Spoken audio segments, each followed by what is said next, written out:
প্রকাশ্যে কার্যক্রম নিষিদ্ধ আওয়ামী লীগের শীর্ষ নেতারা। ভারতের দিল্লিতে বসে সংবাদ সম্মেলনের আয়োজন। বিশ্ববাসীর কাছে তুলে ধরা হয় 5 দাবি। নির্বাচনী প্রচারণা ঘিরে একের পর এক সংঘর্ষ। বিএনপির দুপক্ষের সংঘর্ষে রণক্ষেত্র কিশোরগঞ্জ, আহত অন্তত 30। নির্বাচনে ভোট চুরি নিয়ে রুমিন ফারহানার কড়া হুঁশিয়ারি। চুরি ঠেকাতে কেন্দ্র পাহারায় টানা 2 দিন অবস্থানের পরামর্শ। বিএনপি ছেড়ে জামায়াতের জোটে লেবার পার্টি, শিগগিরই আসতে পারে ঘোষণা, জানালেন হামিদুর রহমান আজাদ। গণভোটের জন্য 238 আসনে প্রার্থী ঘোষণা এনসিপির, বাড়ি বাড়ি গিয়ে হ্যাঁ ভোট দিতে বার্তা। গণভোট নিয়ে গুজব ছড়ানোর দাবি আসিফের।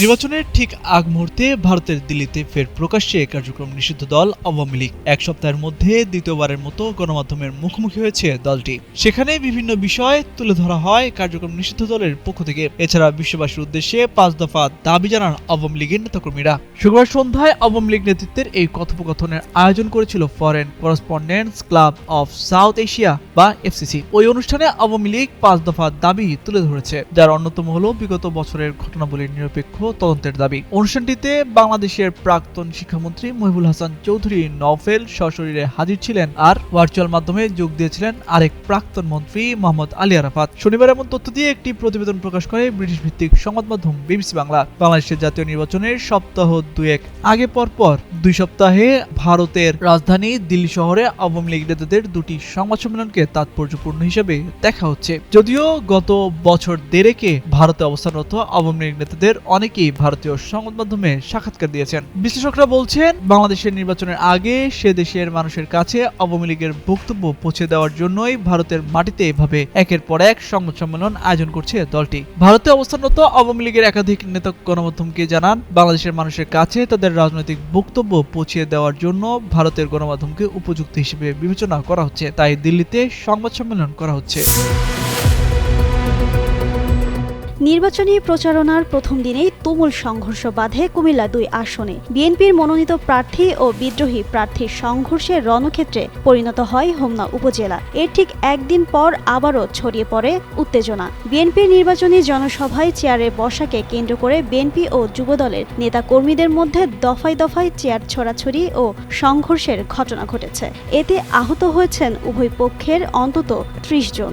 গেল শুক্রবার সন্ধ্যার দিকে উপজেলার কাস্তল ইউনিয়নের ভাতশালা গ্রামের জনসভাস্থলে সংঘর্ষের এই ঘটনা ঘটে। স্থানীয়রা জানান, বিকেলে ভাতশালা গ্রামে বিএনপির মনোনীত প্রার্থী অ্যাডভোকেট ফজলুর রহমানের নির্বাচনী জনসভা চলছিল। তবে অসুস্থজনিত কারণে প্রার্থী সেখানে উপস্থিত থাকতে পারেননি। জনসভার শেষ পর্যায়ে কাস্তল ইউনিয়ন যুবদলের সাধারণ সম্পাদক মাহবুব আলম কিসমতের নেতৃত্বে একটি মিছিল সমাবেশ স্থলে পৌঁছায়। এই সময় চেয়ারে বসা নিয়ে 2 নম্বর ওয়ার্ড বিএনপির সভাপতি সাদেক মিয়ার সমর্থকদের সঙ্গে যুবদল নেতাকর্মীদের কথা কাটাকাটি হয়। এক পর্যায়ে উভয় পক্ষ লাঠিসোঁটা নিয়ে সংঘর্ষে জড়িয়ে পড়েন। ঘটে চেয়ার ছোড়াছড়ির মতো ঘটনা।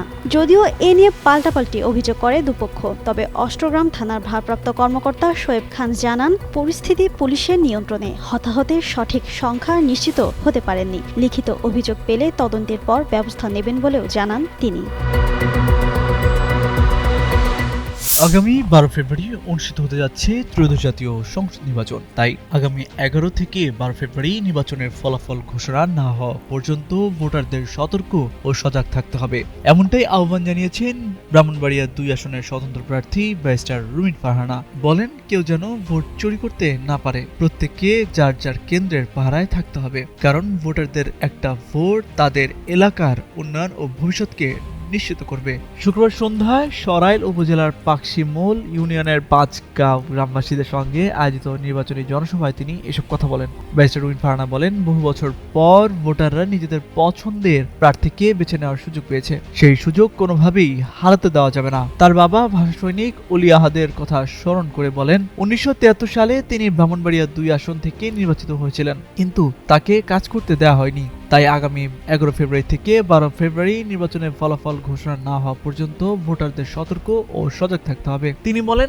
হাঁস হলো ভাগ্য পরিবর্তন ও নতুন শান্তির প্রতীক। তাই এলাকার উন্নয়ন ও জাগরণের লক্ষ্যে ভোটারদের ভোট হবে হাঁস মার্কায়। স্বাধীনতার 55 বছর চললেও এই আসনের অবহেলিত জনপদগুলোর আজও কোনো উন্নয়ন হয়নি। তাই তিনি এলাকার উন্নয়নে একটিবার সুযোগ চান। তিনি নির্বাচিত হলে এলাকার শিক্ষা, স্বাস্থ্য, উন্নত যোগাযোগ ব্যবস্থা সহ সামগ্রিক উন্নয়নে বলিষ্ঠ ভূমিকা রাখবেন বলে ভোটারদের দৃঢ় আশ্বাস দেন। প্রয়োজনে সরকারকে বাধ্য করবেন অবহেলিত এসব জনপদকে উন্নয়ন করার। শুরুতে পরিকল্পনা ছিল এবারের নির্বাচনে ইসলামী ভোট এক বাক্সে আনবে বাংলাদেশ জামায়াত ইসলামী। তবে সময়ের সাথে স্পষ্ট হয় ফাটল, 11 দলীয় জোট থেকে বেরিয়ে যায় ইসলামী আন্দোলন বাংলাদেশ। এরপর থেকে 10 দলীয় জোট নিয়েই নির্বাচনী প্রচারণায় নামে জোটের সঙ্গীরা।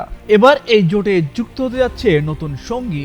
এতে আবারও 11 দলীয় জোটে নির্বাচনে অংশ নেওয়ার কথা ভাবছে জামায়াত। ত্রয়োদশ জাতীয় সংসদ নির্বাচন সামনে রেখে জামায়াত নেতৃত্বাধীন জোটে যুক্ত হচ্ছে লেবার পার্টি। 11 দলীয় জোটের ঘোষণা দিলেও প্রার্থিতা প্রত্যাহারের শেষ সময় আসন সমঝোতায় সমাধান না আসায় ইসলামী আন্দোলন আনুষ্ঠানিকভাবে যুক্ত না হলে জোটটি 10 দলের হয়েছিল।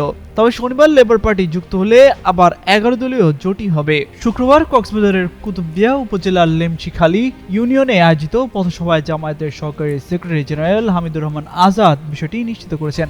বলেন, দুটি ধারায় বিভক্ত হয়েছে গোটা জাতি। একদিকে বাংলাদেশের 11টি নিবন্ধিত রাজনৈতিক দল, 10 দল নিয়ে প্রশ্ন উঠলেও শনিবার আরও একটি দল যুক্ত হবে। সে কারণে 11 দলীয় ঐক্যের কথা বলা হয়েছে। যদিও তিনি তার বক্তৃতায় বলেননি কোন দলটি যুক্ত হচ্ছে তাদের জোটের সাথে। তবে জানা গেছে মুস্তাফিজুর রহমান ইরানের লেবার পার্টি তাদের সঙ্গে যুক্ত হচ্ছে। বিএনপির যুগপৎ আন্দোলনে দলটির দীর্ঘদিনের মিত্র ছিল লেবার পার্টি, কিন্তু নির্বাচনের প্রত্যাশিত আসন ছাড় না পাওয়ায় আগেই বিএনপির সঙ্গ ছাড়ার কথা জানিয়েছিল দলটি। এবার তারা জামায়াতের সঙ্গে জোট বাঁধছে।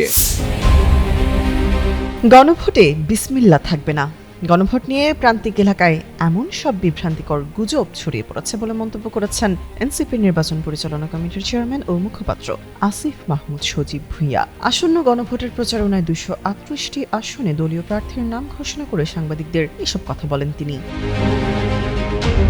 শুক্রবার রাতে দলের অস্থায়ী কার্যালয়ে আয়োজিত এক সংবাদ সম্মেলনে এই তালিকা প্রকাশ করা হয়। এনসিপি নির্বাচন পরিচালনা কমিটির চেয়ারম্যান আসিফ মাহমুদ সজীব ভুঁইয়া আনুষ্ঠানিকভাবে প্রার্থীদের নাম ঘোষণা করেন। সংবাদ সম্মেলনে আসিফ মাহমুদ সজীব ভুঁইয়া বলেন, গণভোটের পক্ষে জনমত গঠন এবং হ্যাঁ জয়যুক্ত করতে দেশব্যাপী সচেতনতা কর্মসূচি পালন করবে এনসিপি। তার মতে মাঝ পর্যায়ে গণভোট নিয়ে নানা রকম গুজব ছড়িয়ে পড়েছে। এসব বিভ্রান্তি দূর করা এই কর্মসূচির অন্যতম উদ্দেশ্য বলেও জানান তিনি। মুখপাত্র আসিফ মাহমুদ বলেন, প্রান্তিক এলাকায় বিসমিল্লাহ বাদ দেওয়ার মতো ভিত্তিহীন গুজব ছড়ানো হচ্ছে। এসব অপপ্রচার রুখতে এবং প্রতিটি গ্রাম ও অলিতে গলিতে সঠিক বার্তা পৌঁছে দিতে 238টি আসনের মনোনীত প্রার্থীরা সক্রিয় ভূমিকা পালন করবেন। এনসিপি মূলত 270টি আসনে গণভোটের প্রচারণা চালানোর সিদ্ধান্ত নিয়েছিল। প্রাথমিক ধাপে 238টি আসনের প্রার্থী চূড়ান্ত করা হয়েছে। মনোনীত প্রার্থীরা নিজ নিজ এলাকায় দ্রুততম সময়ে সাংগঠনিক কার্যক্রম ও প্রচার শুরু করবেন। জনগণের কাছে গণভোটের গুরুত্ব তুলে ধরাই হবে তাদের মূল কাজ, এমনটাই জানিয়েছেন আসিফ মাহমুদ সজীব ভুঁইয়া। তামান্না তাবাসসুম, যুগান্তর নিউজ।